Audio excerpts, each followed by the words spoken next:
Now everyone, let's learn how to work a magic ring. First you're going to take your yarn and put the free edge on your palm like this. Take your thumb and hold the free edge so it won't move. Take the rest of the yarn and wrap it around your 3 fingers. Form an X shape. Flip your palm and put the rest of the yarn between the pinky and the 4th finger. So you have 2 parallel lines on the back of your hand and an X shape on your palm. Then you're going to take your hook, move it under the first strand, and with the hook's head, grab the second one until you have this triangle shape. Then you're going to twist your hook and grab with the hook's head this strand right here. And grab the yarn into the loop we just formed.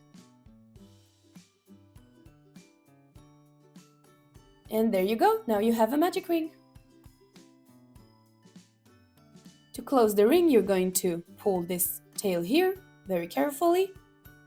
And now you can start working your project into the ring. If you don't like this method and you want to learn another way to work the magic ring, you can try this. First you're going to take your yarn and place it with the free edge like this towards you.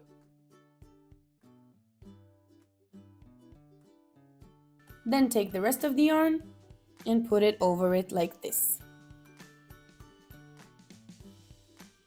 Now take your hand and hold your work, it will be easier like this. Grab your hook and insert it into the loop or the circle. With the hook's head, grab the yarn into the loop. And then twist your hook. Next you're going to pick up your work,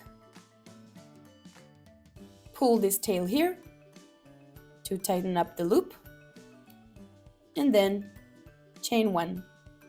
And that's it, you work the magic ring in 2 seconds. You can pull this tail here to close the magic ring and start your project. Have a nice day!